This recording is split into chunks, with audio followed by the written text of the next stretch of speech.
Guys இந்த liquid class apple எஃபெக்ட்ட நீங்க ஈஸியா கிரியேட் பண்ணலாம் DaVinci Resolve ல.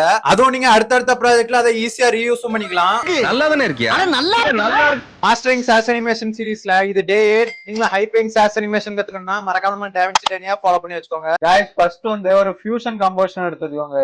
டைம்லைன்ல வச்சுட்டு அப்படியே ஃபியூஷன் பேஜ்ல போயிட்டு சோ இப்போ நம்ம வந்து பேக்ரவுண்ட் நோட் ஆட் பண்ணிக்கலாம் गाइस. பேக்ரவுண்டுக்கு வேண்டிய ஒரு 4 கலர் கிரேடியன்ட் கொடுங்க गाइस. இங்க ஒரு லைட்டா ஒரு ரெட் கொடுங்க, இங்க ஒரு லைட் ரெட்.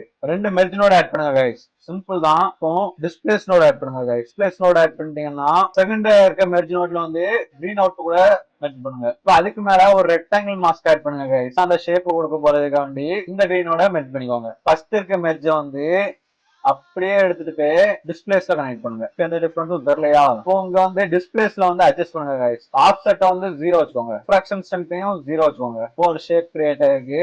இப்போ நம்மளுக்கான ரொம்ப விசிபிளா இல்ல. லைட் பவர் அட்ஜஸ்ட் பண்ணுங்க गाइस. ஸ்ப்ரெட் வந்து தேவைக்கு ஏற்ற மாதிரி அட்ஜஸ்ட் பண்ணுவாங்க गाइस. சோ गाइस இப்போ ரெக்டாங்கிள் வந்து கார்னர் ரேடியஸ் அட்ஜஸ்ட் பண்ணுங்க गाइस. அப்புறம் இத அடுத்த ப்ராஜெக்ட்டுக்கு எப்படி யூஸ் பண்றதுன்னா பேக்ரவுண்ட் வந்து சாலிட் கொடுங்க गाइस. சாலிட் கொடுத்து ஆல்பாவை ஃபுல்லா ரெடியூஸ் பண்ணிடுங்க. ரெண்டையும் ஃபுல்லா எடுத்து விட்டுருங்க.